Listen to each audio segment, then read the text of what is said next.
You are now watching the True Mets Talk podcast live stream. We will be going live shortly. Make sure you like, comment, and subscribe to the channel.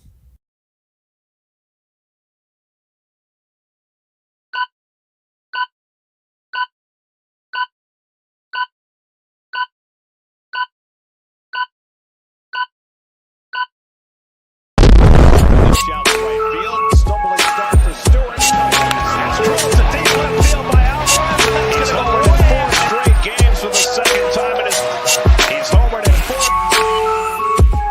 4. What's up, Mets fans? It's your boy CP, and welcome back to the True Mets Talk podcast off-season edition. Happy Tuesday to everybody in the chat, whether you're listening over on YouTube, over on X, whatever have you. I welcome you and appreciate the support. Thank you all for tuning in. As always, before we get into any single one of our podcast episodes or our live streams, we have to do the shameless plugging. Hit those thumbs up if you haven't done so already on this stream. Make sure you go ahead and subscribe to the channel if you are new to the channel. And if you're looking for more Mets offseason content, I got obviously an announcement at the very end of this stream that I will be giving. And most of you all have already seen it on the community tab, but I'll explain a little bit more about it. A lot of off-season content to be had. It's going to be a very busy time for the New York Mets. And these two guys to my left, and David Stearns and Steve Cohen, they are going to be hitting the phones. I'm sure they're already, making some game plans of how they're going to attack this off-season. We've seen and heard what David Stearns has basically said, that the Mets are going to, the approach the Mets are going to take in this offseason, and it's going to be an aggressive one in quote unquote certain areas. If you missed that podcast episode, and if you missed my last podcast episode that dropped yesterday, last night, about the whole Mets versus Yankees upcoming bidding war for Juan Soto, make sure you go check that out. The link to that video is in the description down below. And as always, please feel free to drop those live chat comments if you're over on X and you want to make your feelings known about this Mets team, whether it's what they did, in the 2024 season, or what you want to see out of them in this offseason. Make sure you go ahead and drop those live chat comments, and make sure to vote in the live chat poll. I asked you all as Mets fans,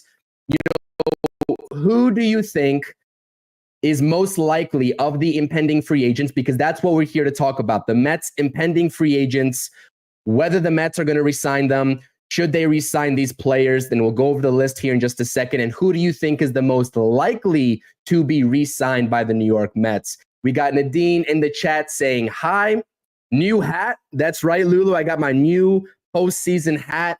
Fanatics, they always deliver late. Obviously, I got it after the Mets had already been eliminated by the Dodgers. But you know what? I had to sport it today on the stream because I think it looks pretty sharp. I like it. I like it a lot. What's up, Daniel? Appreciate you being here. Salute to Cindy. Happy Tuesday, Lulu. And I appreciate you, Darren, as always. Thank you all for being in this chat, and make sure you hit that thumbs up if you haven't already. All right, I got limited time today. Not going to lie to you. I wanted to talk some Mets offseason. We're going to be talking about Mets offseason all offseason long and all week long. Again, I have a couple of other podcast episodes I'll be releasing, so make sure you subscribe and hit those notifications buttons on YouTube if you haven't done so already. But let's take a look at the Mets 2025 free agent list. And if at any point my microphone's cutting out, I've been having lighting issues recently. I've been having microphone issues. If at any point you can't hear me or you can't see me, just let me know in the live chat. But again, as per my video yesterday, I kind of did a little bit of a deeper dive into the Juan Soto situation in terms of what each respective New York baseball team starting payroll in 2025 is going to look like, with everything remaining consistent at the start of this offseason. Meaning, what is that starting payroll figure without the Mets going out and re-signing anybody, or without them, bringing on any salary via free agency or trade? At the very start of the offseason, what would the 2025 New York Mets payroll look like? And For those of y'all who didn't tune into that video, that's okay. I'll give you all the figure right here. It's at the top of the screen. $141.75 million is what the New York Mets, David Stearns and Steve Cohen, have already pre-invested in for the 2025 season. Now, if you can do the simple math, right? And the difference of what the payroll in 2024 was for the New York Mets at the $317 million figure, obviously a lot of that money is coming off the books in some way or another. And the primary, reason for that money coming off the books, it's at about 175, a little bit of excess of 175 million, about $178 million coming off the books, is because of all these names and all of these contracts to go along with these names that you see on your screen. Now, obviously, the asterisk is around Sean Manaea, because Sean Manaea really isn't a true free agent. He has a player option. As you all know, he signed a 2-year deal worth $28 million with the New York Mets this past offseason. So he still has to make a decision on what he wants to do, whether he's going to opt in for the player option or whether he's going to opt out. For those of you all who've been paying attention to the New York Mets, whether you're a Mets fan, you definitely know, if you're a fan of another team watching this, Sean Manaea had an absolutely astounding season for our New York Metropolitans. He had ace-type stuff. He impressed with the overall statistics of the entire year. Obviously, post-mechanical adjustment and mimicking Chris Sale, he took off. So it's already pretty much assumed that he is going to decline that player option and he is going to test free agency, in which the Mets would have to extend him a new contract. And that's why I kind of lumped him into this free agent category for the New York Mets. But again, it's important to differentiate his player option that he still has to decline versus the actual true free agents on this team.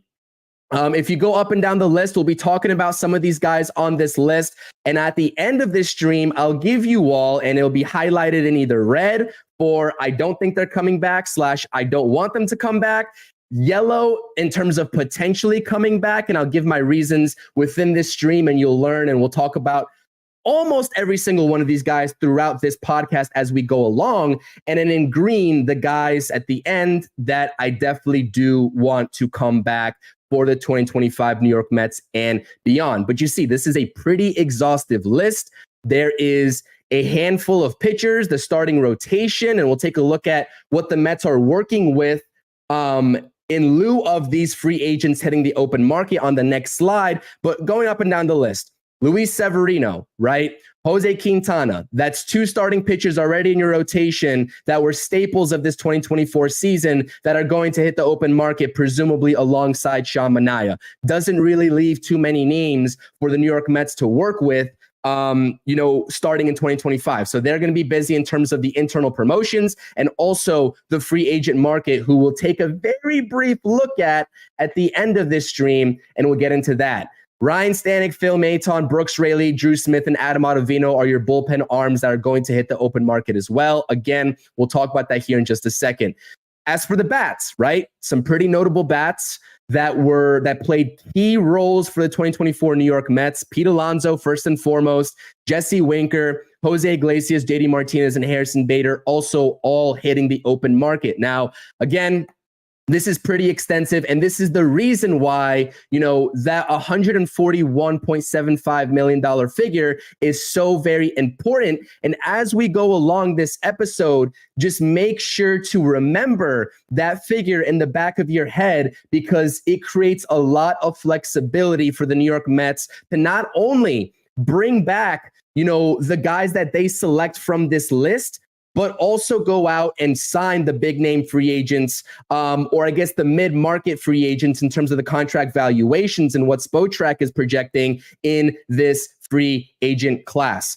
Hopefully everyone is on board with what I'm saying right now. Hopefully it all makes sense. Again, I want to focus this episode and this stream on the internal free agents that the Mets have and making decisions on these guys that are on this list. And obviously we'll do a sneak peek in terms of the outside free agents around the MLB at the end, but I kind of want to reserve those guys and those names for a future stream and for the collaboration that Rob and I are going to be doing. And I'll explain that as well on the very last slide. So again, let's move along.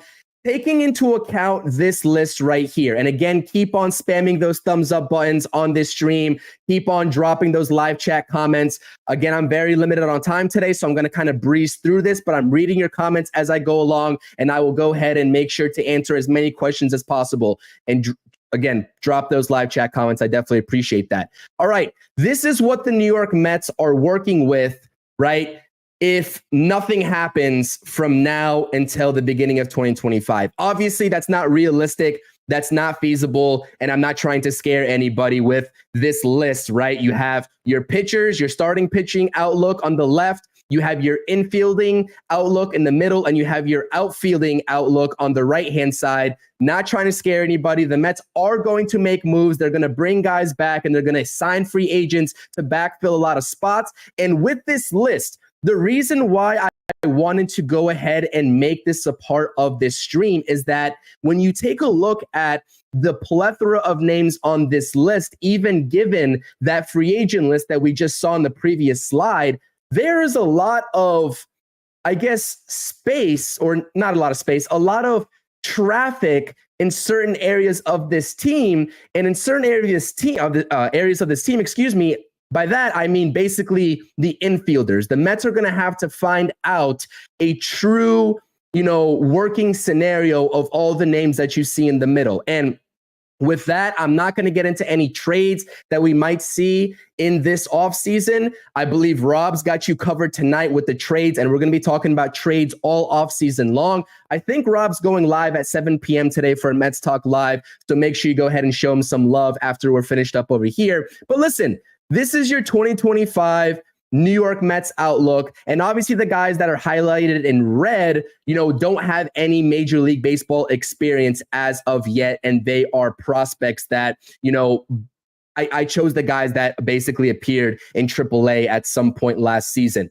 The starting pitching rotation, as you all know, is going to need some work, right? Whether you re-sign a couple of guys that are on the free agent list that I just went over, or whether you sign external free agent candidates, there's going to be a lot of work in this category, in this realm of this team to do. And I think we'll see some internal promotions in some of these prospects. But again, going into a 2025 season, presumably where the Mets have championship aspirations after just having appeared in the NLCS and losing to 6 games against the Dodgers. And by the way, don't want to take any moral victories, but the fact that the Mets were able to take the Dodgers to 6 games, and we see how this World Series is playing out right now, is absolutely incredible. Obviously, you would always want the Mets to come out on top, but I'm very proud. I'm going to reiterate all the streams and podcast episodes that we did before as the season was ending. Very proud with where the Mets ended up this season in terms of just getting to that spot in general. But starting pitching rotation,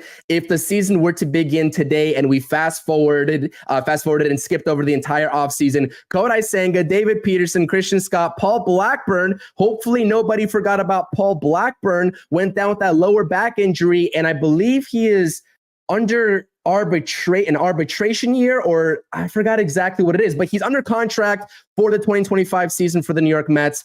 Don't forget about him. And obviously rounding that out, Tyler McGill, who we all know probably the Mets can't trust to be a regular main staple in this rotation. Obviously you have Blade Tidwell, Brandon Spro in the equation as well in terms of your prospects. Again, they appeared in AAA, didn't have too much success at the AAA level, but again, they are beyond solid prospects, and they will be in this rotation at some point, whether it's in 2025 or 2026. Who you don't see listed here on the left-handed side is a guy that I thought would have appeared at some point in 2024 for the New York Mets, and Mike Vasil. Instead, he posted north of a 6 ERA in AAA for the Syracuse Mets, which is obviously no good. That's no good. You don't want to see that. But the middle here is really what I want to focus on. And obviously the outfield, you have, Jeff McNeil, who can slide into the outfield. DJ Stewart is not going to be a mainstay on this team. Obviously the Mets, tried that experiment out this season. It's just simply not going to work out in that category. And I just want to make sure I'm checking the comments to make sure that everyone's hearing me. Is everyone hearing me okay? Please let me know with a thumbs up in the chat if you're hearing me okay. But again, right, what do the Mets do with a name like Jeff McNeil? What do the Mets do with a name like Starling Marte? Are they trade candidates? Do you want to get some money off the books and clear up some roster space? Or do you want to keep that veteran presence for 2025 and beyond, however long they're under contract, and sort of backfill those spots or don't backfill those spots, have them take up those spots because you believe in them? Again, all questions that this front office is going to have to answer. I guess what I really wanted to get out of this slide is the fact that the Mets' left side of the infield, depending on what happens with Pete Alonso, is pretty much already taken care of with Mark Vientos and Francisco Lindor, right? That is your left side of the infield, especially if Pete Alonso re-signs with the Mets. Now, if Pete Alonso is not a New York Met in 2025 and beyond, obviously you still have to have conversations about potentially moving Mark Vientos over, but for all intents and purposes of this slide, left side of the infield is taken care of. That right side of the infield is where it gets tricky because you have Jeff McNeil, you have Luis Angel Acuna, right? You have a Ronnie Mauricio. Where is Jet Williams going to play if he inevitably gets up into the major leagues in 2025? Jose Iglesias, who we'll talk about here in just a second, also is a re-sign candidate. So that middle of the infield, particularly for the second base side, is very crowded for the New York Mets, and which is why I can infer that I think we will see a trade or two up David Stern's sleeve in this offseason. Now, again, I'm not going to get into the specifics in terms of what I'm thinking for trades, but given what I just said, you got to create roster room. Regardless if you go the external route or the internal route with some of these younger guys. Obviously, the Mets don't really know what they're going to get out of Ronnie Mauricio. There's been some really early reports, that I don't like to hear in terms of him kind of struggling to make his way back from that torn ACL. He's behind schedule, so he's obviously a question mark. Again, with these young guys in Acuna, Williams, Mauricio primarily, the future is bright, but you just don't know what you're going to get out of them over the course of 162. So therefore, again, right, the crowd that's in, the trade McNeil camp, maybe pump the brakes on that talk. But again, I'm not going to give you all what my foreshadowing is going to be with these trades. I'll save that for a later stream on the True Mets Talk podcast. Hopefully everyone is with me here in terms of following along the thought process and as we get into these names that we're going to be talking about. Now, let me get into some of the comments here. I see some great comments. Steven's asking me, CP, would you bring back DeGrom? Steven, no, I wouldn't. I said that on my X account. There's no reason to bring back Jacob DeGrom. The Rangers are going to want to mitigate a lot of money on that contract. I'm sure Steve Cohen is willing to do it or would be willing to do it with his injury history, with the way he departed the Mets organization. I don't think that's a good idea for the New York Mets. I think you got to let bygones be bygones there and just let him stay over there and let the Rangers figure out what his future is going to be. Let's see here. Pure Adrenaline Sports in the house. Shout out to Pure Adrenaline Sports. Shout out to my guy, John. Appreciate you. Make sure you're checking out his podcast as well. I believe it was Behind the Bag podcast, but a really good podcast episode assessing the David Stearns press conference. I thoroughly enjoyed that, so make sure you're subscribing over there. Ray's saying Gilbert is the guy I want to see. I agree. I would love to see Drew Gilbert early and often in 2025. But again, this outfield scenario and the situation is anything but certain as the Mets head into this offseason, particularly surrounding a couple of names, and one of them being the guy that is playing in the World Series currently for the crosstown rival, the New York Yankees, and that is Juan Soto. Obviously, there's going to be a lot of Soto discussions. And per Jeff Passan, I'm not sure if anyone heard this as he went, I believe, on the Michael Kay show. They asked him whether he truly believes the Dodgers are going to be in play for Juan Soto. He was quick to shut that down, saying no, and that he followed that statement up by saying he truly does believe this is going to be between the New York Mets and the New York Yankees for the services of Juan Soto. So buckle up, Mets fans. Whether you believe he's coming over or not, the Mets are going to make him an offer. It's probably going to be a big one, and it's going to be up to Juan Soto to decide which New York he wants to play for. That's pretty much what we're going to be staring at in the face all off season long. Okay. Now, let's get into the meat and bones of this podcast. Again, if you are here, if you joined late, hit that thumbs up button, subscribe for more off-season content. I'm doing Knicks content. I got a Knicks video recapping last night's loss to the Cavaliers, dropping at 7 p.m. tonight, Eastern Standard Time. And obviously, I'm doing this stream right now talking about the New York Mets. Keep dropping those live chat comments. I really want to hear what you all have to think. And if you don't follow me over on social media, Instagram and X at CPNY Sports, you can see stream clips. You can get notified when I'm going live. If you don't have the notifications button turned on YouTube, the whole 9 yards. Make sure you follow me over there. Okay, let's get into what you all really came here to talk about, and let's talk about some of these internal free agents that the New York Mets have moving forward. Obviously, Sean Manaea is not a free agent just yet. And the key word is yet, because he is going to decline that player option. He's going to test the market, and he is going to be making more money than what he was making last season, what he's scheduled to make next season under that 2-year deal worth $14 million per year. You see here the 2024 numbers, 181.2 innings pitched. That was the most innings he's pitched since, I believe, around 2021, a handful of years. Obviously, I got to go back and look at Baseball Reference to determine that. But the primary thing with him and Luis Severino was that this year, 2024, was the most innings pitched for these guys in their careers for the last few years. And Luis Severino is even longer than that, dating back to 2021 and then 2019. But, over the 181.2 innings pitched, he had 184 strikeouts, just under 200, a lot of swing and miss, a 3.47 ERA, and the whip was about 1.08. Just tremendous output from a guy that nobody really knew what the Mets were getting over the course of 162. We saw him struggle immensely in a San Diego Padres uniform in 2022, and we saw him have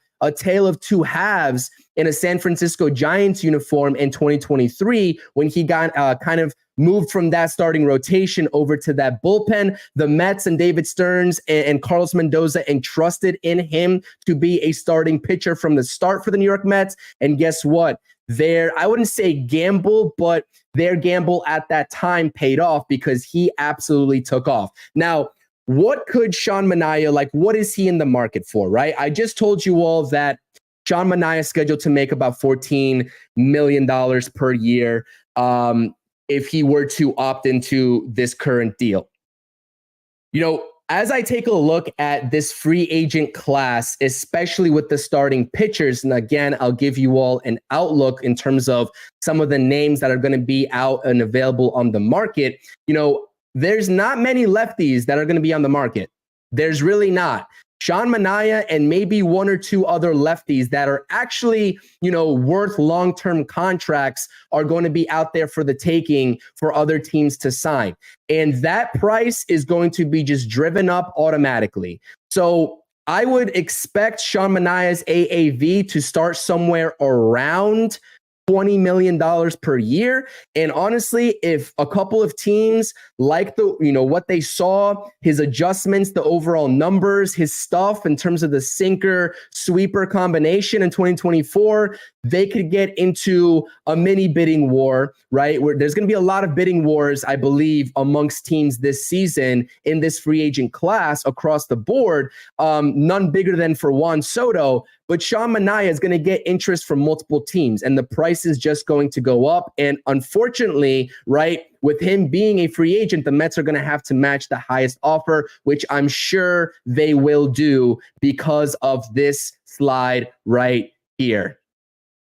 When you look at the starting pitchers and the outlook on this slide, they are going to have to go after Sean Manaea and retain his services. And David Stearns was very adamant about doing so, or at least attempting to do so in his press conference, his first press conference of the offseason. And who could blame him?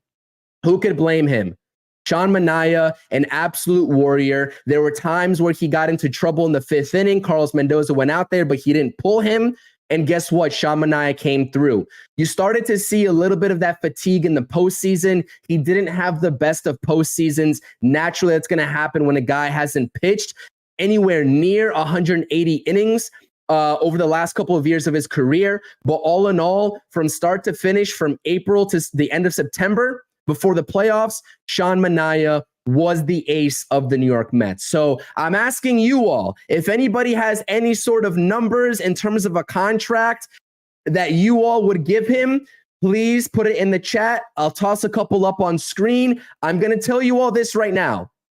With the way that this free agent class is looking in terms of the lack of lefties, you need to start your contract valuation at 4 years, right? I don't think he's taking a 2-year deal. He's not repeating that same sort of process that he just did with the Mets in terms of proving himself for 2 years, a player option, right? I don't even think he's going to be settling for a 3-year deal. Unless someone blows him away with $5 million more per year, let's say up to $26 million per year, and they say, hey, listen, we'll give you this if you take the 3-year deal, I think you're looking at least a 4-year deal for Sean Manaea. And there's a world where I could see, him and his agent pushing for 5. Because quality lefty starting pitchers are a rare breed, at least in the National League. And you know what? Again, with this free agent class coming up, that is no exception.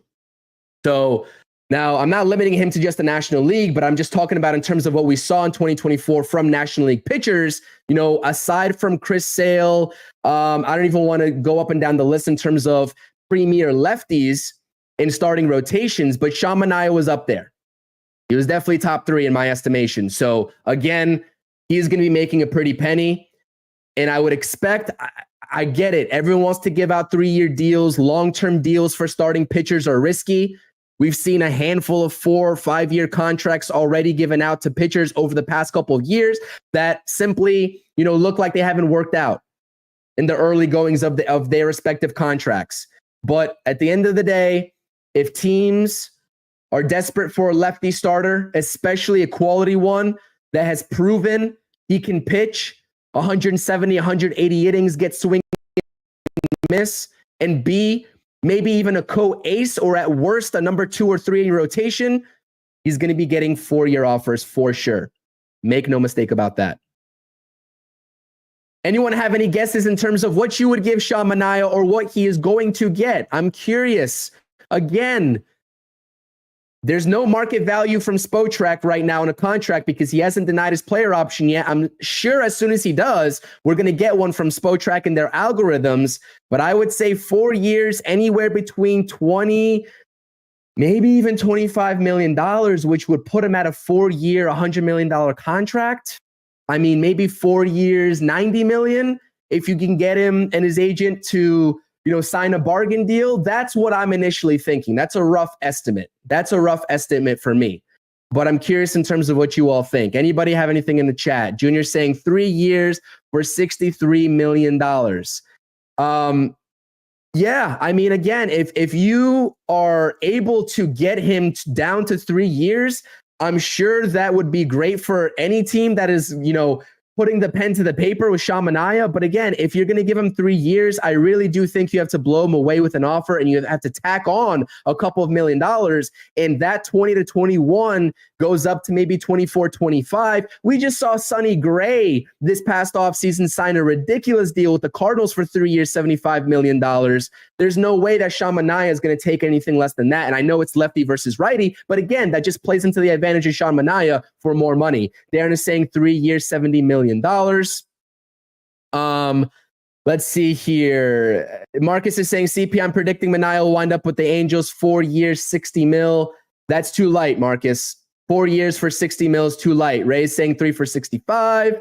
Yeah, listen, I mean, yeah, this is the discussions that we're going to have surrounding Sean Manaea. So again, I like the discourse.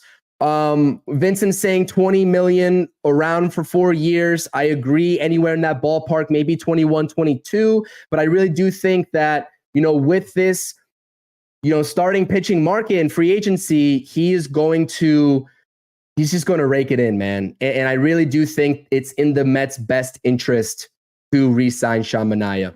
Hit those thumbs up on this stream if you're enjoying the content so far. I definitely appreciate it. We got a lot more to talk about here. We're about 30 minutes into the stream. I got about another 30 to 40 minutes with you all as well. Let's talk about Luis Severino. Let's just keep on going up and down the board, rapid fire here, and having discussions about the Mets pitching. And then obviously after that, the Mets bats. 2024 numbers for Luis Severino. Again, a guy that you didn't know what you were going to get from him in 2024. Obviously, David Stearns took the risk. Hadn't pitched over 100 innings since 2021. Really didn't have great seasons, complete seasons since 2018, 2019. And he gets a nice little 1 year, $13 million prove it deal from the New York Mets. Now, here are the 2024 numbers. I think that at one point, Luis Severino, before Manaea really started to kick it into gear, carried this Mets staff for a little bit. But throughout the whole season with no Kodai Senga, he was definitely that secondary option for the New York Mets, maybe even the tertiary option after David Peterson came back. But again, he was a top 3 pitcher in this rotation for most of the season. And again, the fatigue, just as with Manaea, started to get to Luis Severino a little bit earlier as the season ended going into the postseason. 11-7 win-loss record, 182 innings pitched on the dot, 161 strikeouts, a 3.91 ERA. Again, that is a little bit inflated from where he was at about mid-season or 3/4 of the way through because he just started to fizzle out a little bit, and a 1.24 whip. Now, in contrast to Manaea, we actually do have market evaluations for Luis Severino's potential contract. And I'm going to tell you this right now, not many Mets fans are going to like this and what they see from Spotrac. Their algorithm if you all don't know on Spotrac, they basically use a blend of 3 or 4 players that have similar skill sets, similar statistics, similar age, that already got contracts similar to Luis Severino in terms of the types of pitchers that they are, blend them together and create the market value for Luis Severino in free agency coming up. So with their algorithm, the top 2 pitchers that they took into account, I'm just going to let you know, Anthony DeSclafani, hopefully I'm pronouncing that right, and John Gray, who signed to the Texas Rangers. Both of those guys are not good pitchers. Let's be real. Those are not good contracts for the San Francisco Giants and for the Texas Rangers. So to create this AAV, $14 million for Luis Severino, 4 years, $56 million, you got to take into account similar numbers and similar production values from pitchers that we've already seen make around this figure. And another name, former Met, that got way beyond what I thought his market value was, and it ended up being a detriment, at least in the first couple of years of that contract for the NL East division rival for the Mets, is the Philadelphia Phillies and Taijuan Walker, who got a 4-year, $72 million contract. Now, again, with this ERA, with the way he kind of fizzled out, with the injury concerns surrounding Luis Severino, I asked you all in my community tab, are you all willing to go 4 years for Luis Severino, or would you basically take the route of offer him a 2-year deal or maybe even a 3-year deal with the club option for the 3rd year and just hope he takes it? And if he doesn't take it, see you later.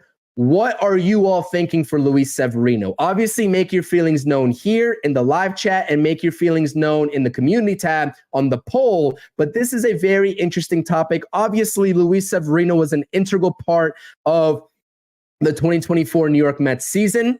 Not only with his on-field production, but just the sort of vibe that he brought, being the honorary OMG sign holder. And there is something to be said in terms of taking that into account in terms of the camaraderie of the 2024 New York Mets that we saw, which helped make this such a special season with OMG, Grimace, the sign, Candelita, everything, right? And bringing these guys back. But again, at the end of the day, the front office has to do its due diligence and they have to do their job in terms of putting their foot down and not overspending on certain players that simply might not just be worth it or carry that extra risk, as does, unfortunately, Luis Severino with the injury history. Now, I think that, again, he's going to get a nice payday because all in all, he had a very tremendous bounce back season to what he produced last season for the New York Yankees. That is bar none. But when you take a look at this market value, right, 4 years versus 3 years, $14 million AAV, I think is fair for him. But are you going to tack on that extra year just to bring him back into the doors?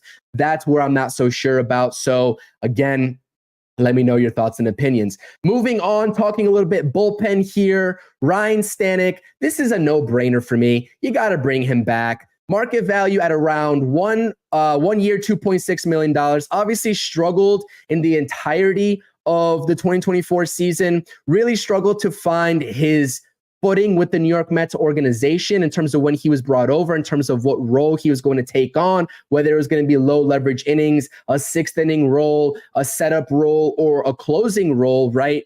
Depending on how Mendoza utilized Edwin Diaz versus certain lineups and whether Edwin Diaz was getting the day off. But I think that for this market value, if you're able to get Ryne Stanek back in these doors with how nasty his splitter is, you know, the electricity that he brings with his fastball, I really do think that he will be a key piece or would be a key piece of the 2025 New York Mets bullpen. Now, obviously, the walks are an issue with Ryne Stanek. That is very evident. And we kind of saw that a little bit at the end of that Dodgers series.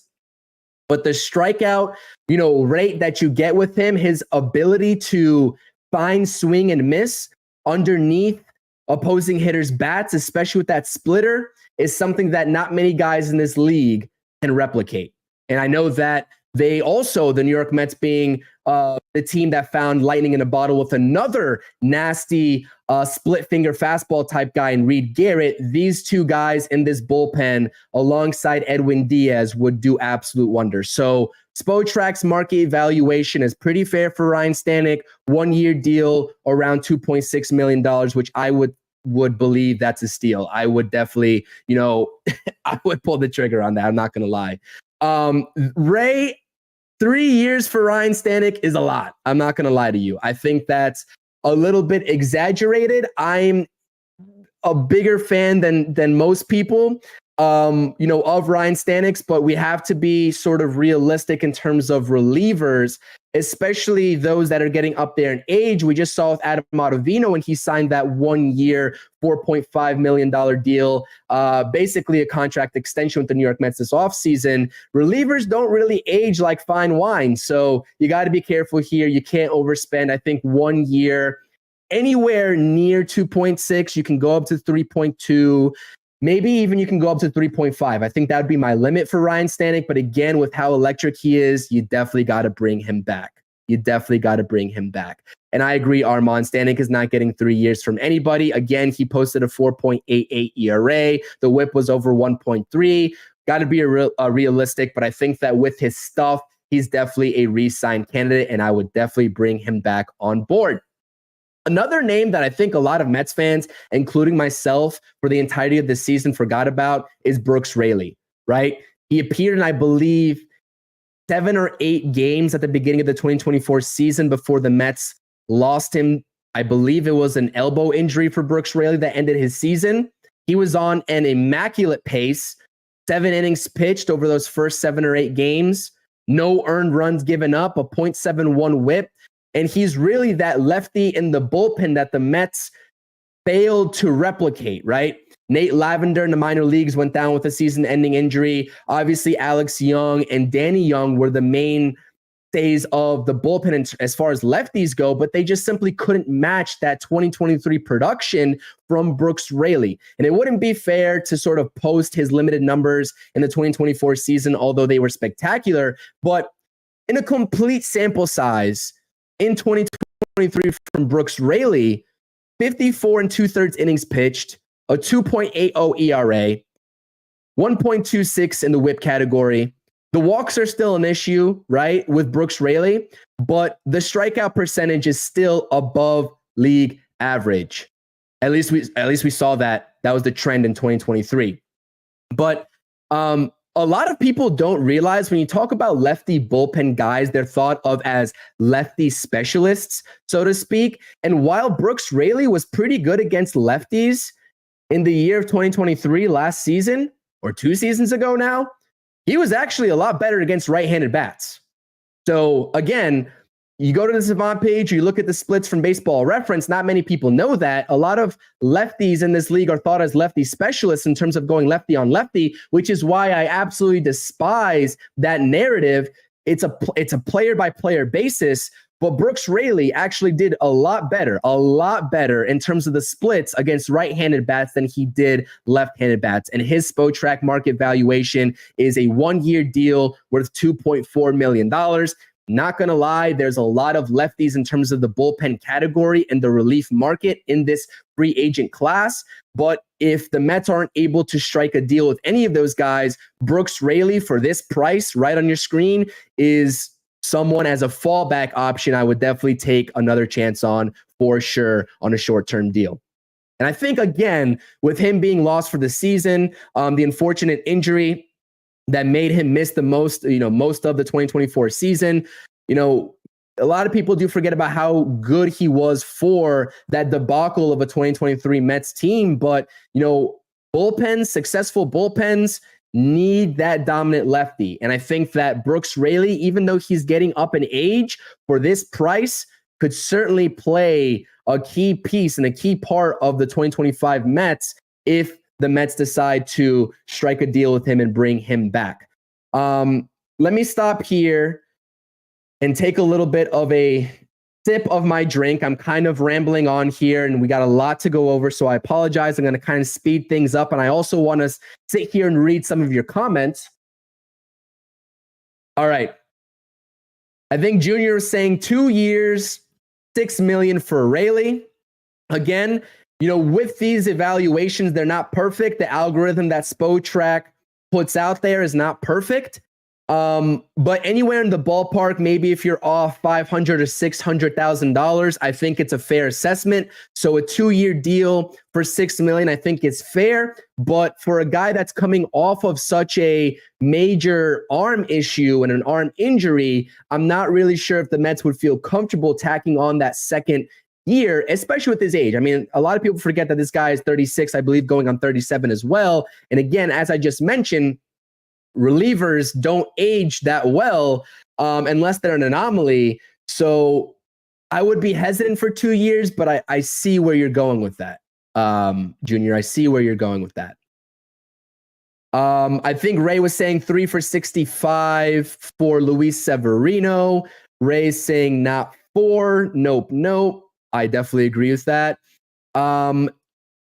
John is saying 4 for $88 million with a player option after 3. Was that for Manaea or was that for Luis Severino? I apologize. I'm trying to get caught up here into some of these comments. I'm way far behind, and I do apologize about that. But again, a lot of, I do have to hydrate, George. I have a lot of talking points here with all these guys, because there's a lot of free agents that the Mets have to make decisions on in terms of retaining or letting go. Armand is out on Raley. I don't fault you for that one. Again, I think this is a good fallback option for the Mets. But when you take a look at the free agent class, some of the lefties that will present themselves potentially on this open market, I think there's better options out there. But as a fallback option, if the Mets don't reach an agreement with another lefty, I think that 1 year, $2.4 million or anywhere within the $2 to $3 million range for Brooks Raley would be fair. And Darren is saying, screw that, sign Raley for the league minimum. That's another option as well. Not sure if he'll take it, but love it. I love this discourse. This is kind of like what I have envisioned for you all in terms of the offseason content, like having these types of streams, having these types of discussions. Again, we're about 44 minutes into the stream. Continue to smash those thumbs up buttons for me. Subscribe to the channel. We're going to be doing Mets Hot Stove Lives. We're going to be talking about trades. We're going to be talking about other free agent signings. bidding wars between the Mets and other teams for Juan Soto. If you missed that video, link in my description down below. A lot of off-season content on deck for you all. So hopefully you all are enjoying what you're hearing so far. And if you haven't joined the channel and subscribed to the channel, come on board for the ride. We are not going anywhere. Okay, let's transition to some of the bats here as we continue to do these speed rounds. Jesse Winker's free agency outlook in 2024 with the Mets and the Nationals. Obviously, he came over from Washington. Jesse Winker appeared in 101 games. He hit 14 home runs. He walked 63 times, which helped contribute to an astounding 360 on base percentage. He hit 253 and the OPS was just under 800 at 764. Obviously, Jesse Winker was brought in. He had a little bit of a hot start. He kind of started that platoon role at the DH spot with JD Martinez. Didn't look too comfortable platooning, which is why I'm kind of curious, right? Depending on what the Mets do outside of these internal free agents in terms of maybe where they might go in the DH category. Because do you really trust Jesse Winker to be an everyday DH? I'm not quite sure I do, but it's hard to argue with his playoff performance, right? He hit over 300 for the New York Mets. Alongside Mark Vientos, he really put together solid at-bats. And this is a guy that really embraced playing in the New York market as well. He took on that kind of bad guy persona.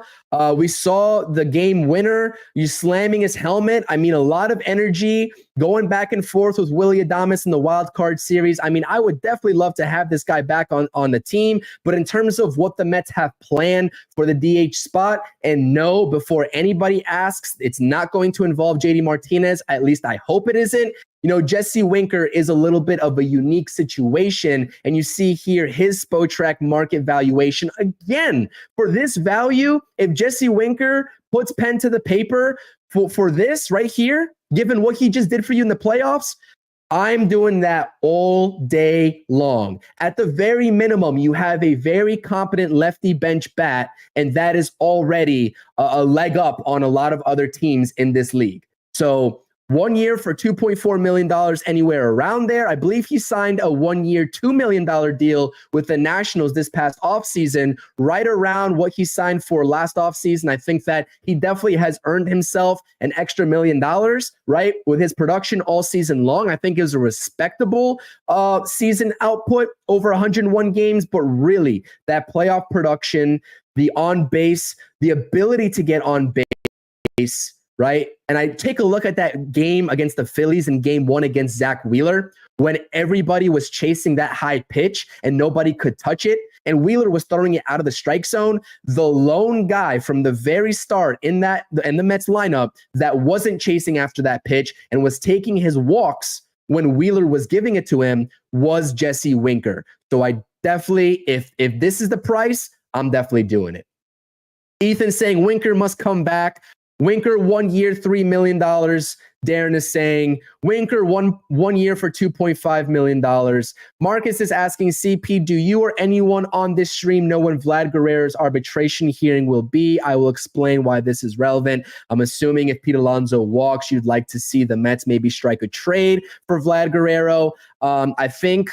I'm not sure. I haven't looked into Vlad Guerrero. I don't think it's a realistic option, to be honest with you. I think it's a pipe dream. But if you want to hear more about Vlad Guerrero, I think Rob is talking about a potential Vlad Guerrero trade if things don't work out in terms of a contract extension with the Blue Jays over on his channel at 7 p.m., which is just in about 40 minutes. So make sure you head on over there and show him some love.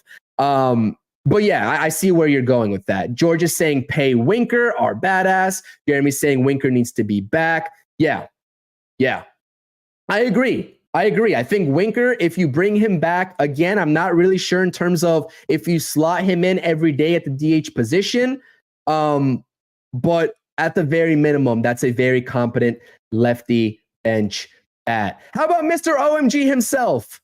Are we re-signing Mr. OMG Candelito or not? Jose Iglesias, I mean, talk about a journeyman veteran that came out of nowhere for the New York Mets and was a key, integral, maybe even top 3 most important bat in this lineup for quite some time down the stretch. I know he fizzled out in the playoffs. He looked like a completely different version, a little bit lost in the playoffs, but you cannot ignore the production that Jose Iglesias gave this team. And I just talked about it with Luis Severino in terms of the vibes, the OMG honorary sign holder. How about the creator of OMG himself, Mr. Jose Iglesias? 85 games at the major league level for the New York Mets, 21 extra base hits, a .337 batting average. On base percentage was just under 400, which is phenomenal.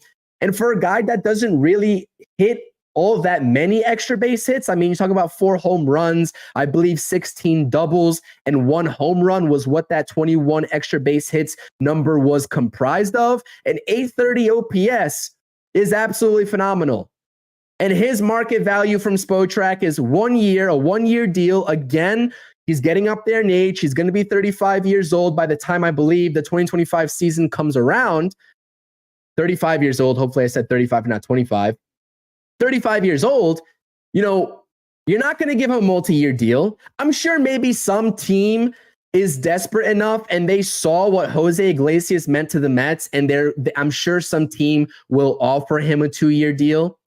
And hopefully if the Mets offer him a 1-year deal, given what he just did with the Mets, hopefully he takes it. But this is another scenario where you're the New York Mets and you have to look at all the other options on the board that are already there for the middle infield spots. I think at best, Jose Iglesias would be a spot starter again for the New York Mets.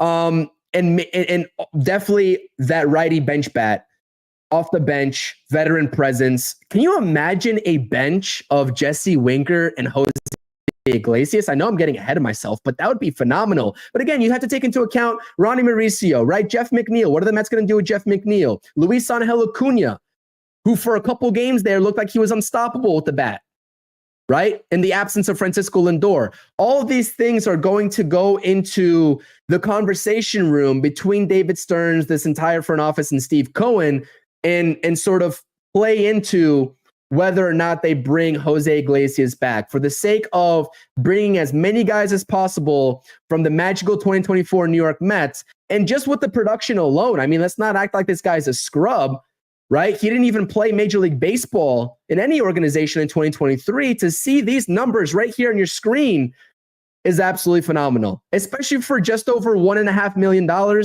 Sign me up all day long. All right. This is where it gets interesting. Pete Alonso's free agency outlook. I really do have to speed it up here. I apologize. I'm running on limited time. I have just over an hour, and I'm very fastly approaching that. 2024 numbers for Pete Alonso were obviously underwhelming, and it was night and day different in the postseason. He carried the Mets at certain times, especially with that late home run in the Milwaukee Brewers series in Game 3 to take that lead in that last game, or else the season was going to be cut short. Pete Alonso, obviously a very underwhelming season going into a contract year. A .240 batting average, .329 on base percentage, which is about league average, and under an 800 OPS. He didn't even drive in 100 runs, but he still put in 34 home runs and put those balls over the fence 34 times. There's going to be, until he puts pen to paper, there's going to be so many discussions surrounding Pete Alonso. Obviously, the trickle-down effect of Pete Alonso's decision to what Marcus was saying about Vlad Guerrero, whether you go an external route to sort of backfill that position if Pete leaves, or whether you go the internal route and move Mark Vientos over to first base, which wouldn't be my primary preference, but if it has to happen, it has to happen, right? And then you have to backfill the third base spot, maybe with a guy like Ronnie Mauricio, or maybe with an external candidate like Alex Bregman, who's also out there for the taking. I'm not sure, if that's realistic or not. We'll talk about that later. But again, so many discussions surrounding Pete Alonso, and the market valuation has definitely changed drastically with where I was valuing him at going into the 2024 season and what Spotrac now has. Now, obviously, okay 2023 campaign as well. I think the power numbers were definitely still there. The runners, I guess I should say the runs batted in was definitely still there in 2023, but everyone took a look at a 218 batting average, 220 batting average, and was like, really, we hope that he produces something different in 2024. And it just seemed like he couldn't in terms of being that consistent middle of the order bat. Before this season, I had Pete Alonso at an 8-year deal worth around $240 million to make him the highest paid first baseman. This valuation for Pete Alonso, if I'm not mistaken, if you're going off of AAV, still would make him the highest paid first baseman in the league. I believe just edging out Freddie Freeman. Again, I have to take a look at the numbers around the league, but 6 years, $174 million for Pete is what Spotrac is having him valued as. Forget 8 years, right? Forget 8 years is what they're saying, is what the algorithm is saying. This guy has lost those 2 years of certainty, and he is worth a 6-year contract instead. Do you all agree? Because I'm kind of in the camp of agreeing with the 6 versus 8 years. The AAV is fine. I'm not going to lie, with the Mets currently starting out at $141 million, I'm not going to sort of pinch pennies here with Pete Alonso in terms of the AAV. I really do think that he is going to get upwards of that. Definitely north of 27, maybe even up to 28 or 29. But how many years is he going to get? That is the main question. How many years would you all give him is the main question. And there you go. Appreciate you, Armand. Freddie Freeman makes 26 million AAV, so that would blow that contract out of the water. I forgot what Paul Goldschmidt made in his deal with the Cardinals. I know he's hitting unrestricted free agency as well. A couple of other just notable first basemen. I mean, obviously Matt Olson signed a terrible deal with the Braves. He's making $21 million a year. But again, what would you all give Pete Alonso? Ethan is saying 5 to 6 years is the max I'm willing to push. Stan is saying Pete will get offers from 3 or 4 teams because of his home runs. I definitely agree with you. Is anyone willing to go up to 7 or 8 years for Pete Alonso in their negotiations with Scott Boras? Is that something we're going to see? Again, another potential bidding war that the Mets are going to find themselves in, and they have to sort of know when to let bygones be bygones and just let him walk if the price isn't right in their mind. That's up to David Stearns to decide, and David Stearns to decide only. He will set the AAV record for first baseman. I don't know if he's beating out Miguel Cabrera. I don't know if I agree with that, Junior. I don't think he's beating out Miguel Cabrera. I can't see it. Not after the season that he just had. Let's see some more comments in here about Pete Alonso. Again, if you think that this is the last time we're talking about Pete Alonso on this channel, you are sadly mistaken. We all know Rob loves to talk Pete Alonso. I'm sure he'll talk Pete Alonso on his live stream here in just about 30 minutes, but this is going to be a conversation that we are going to be getting into all offseason long, just as the same thing applies to Juan Soto.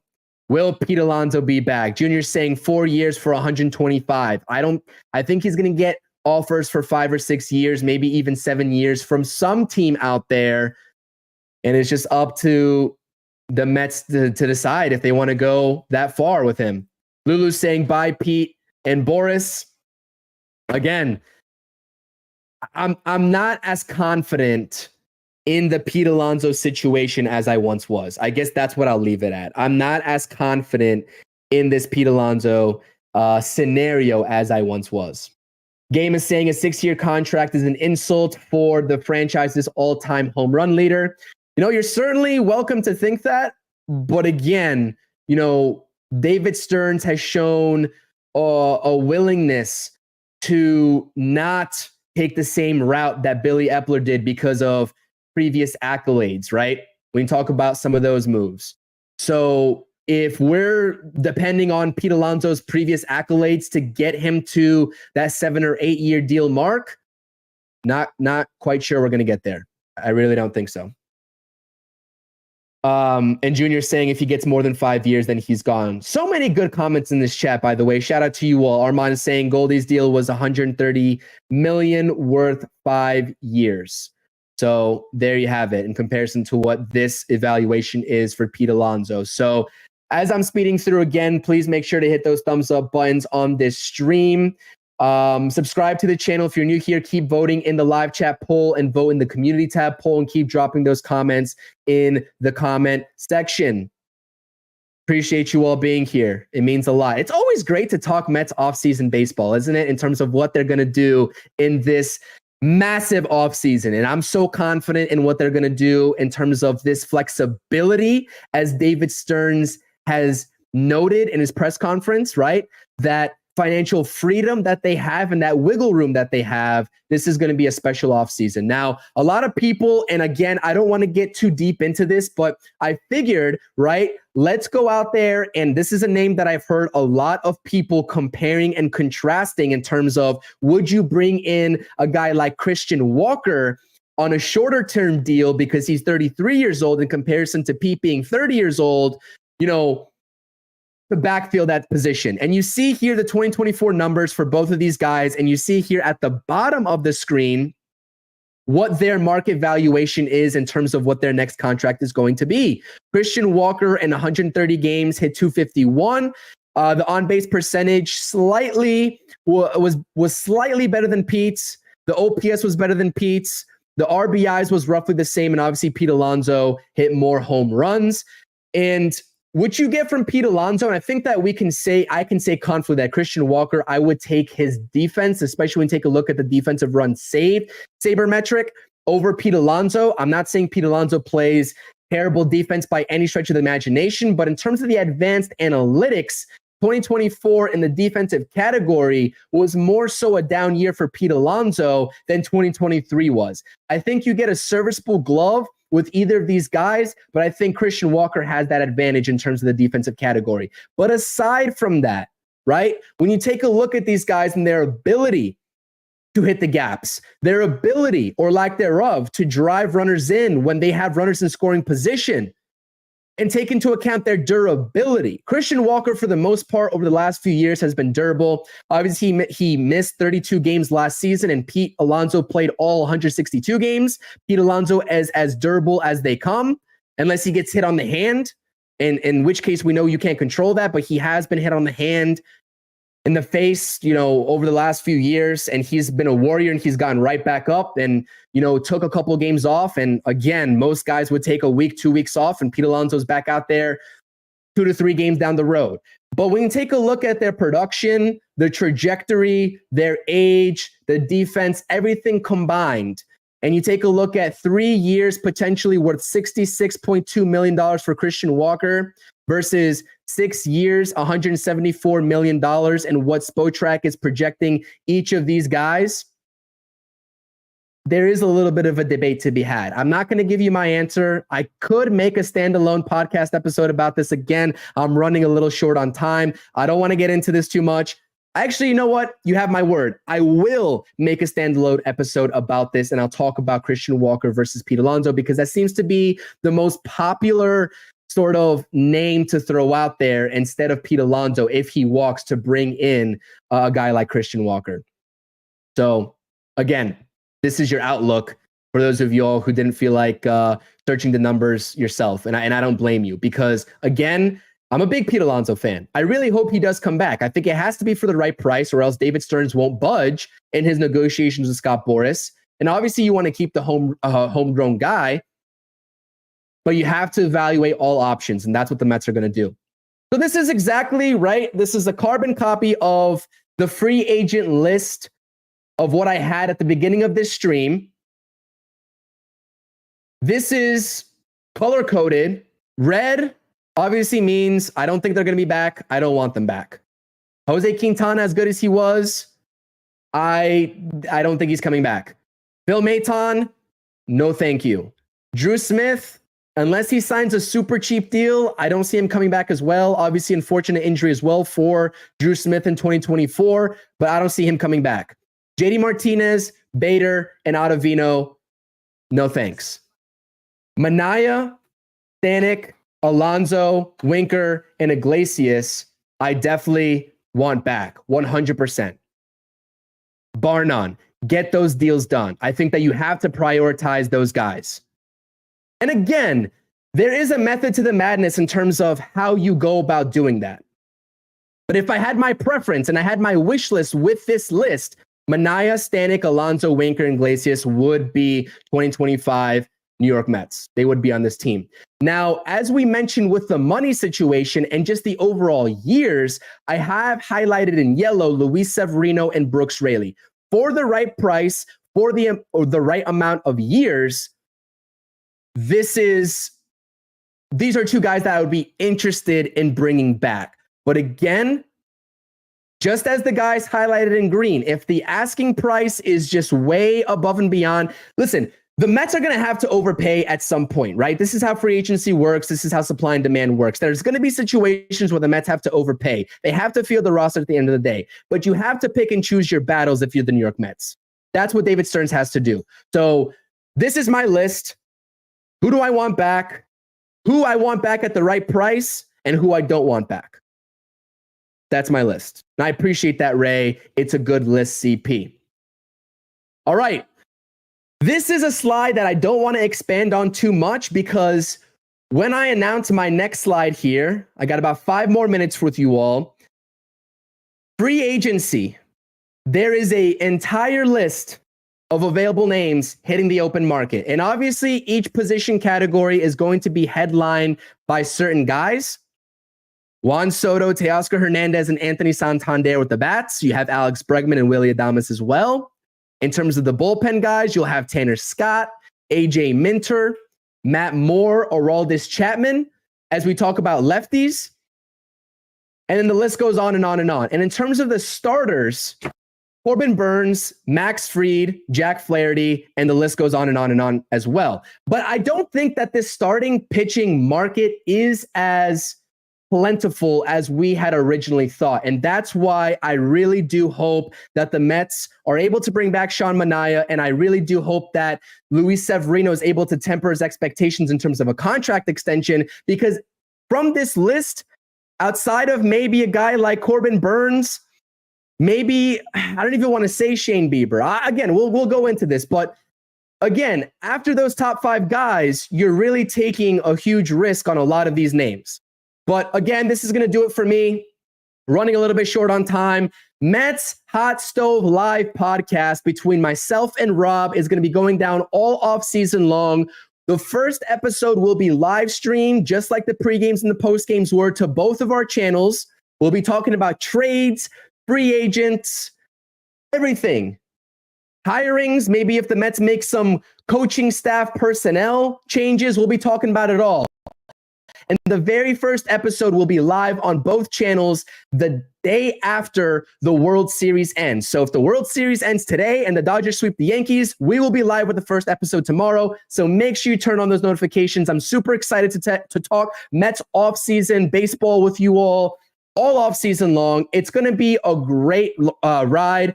I'm very much looking forward to it. I definitely appreciate it. Again, apologies that I have to cut this stream a little bit short. I'm already over time. We had a lot to talk about. This is just the tip of the iceberg in terms of what we have to talk about. Hit those thumbs up buttons. Subscribe to the channel for more New York Mets content. And make sure you drop those comments. Check out the replay. If you're catching the replay, drop those comments in the live section or the comment section. And I appreciate everybody that was a part of this live chat here. Say Justin Bieber. I appreciate everybody that was a part of this live chat tonight. Again, make sure you check out Talking Mets with Rob live on the channel, on his channel over at 7 p.m. Thank you so much for the support. See you all on the next stream and the next podcast episode on the channel. Talk to you all later. Let's go Mets. Peace out. Thank you for watching the True Mets Talk podcast. Make sure you're tapping on that notifications button and checking out all the latest content on the channel. Thank you.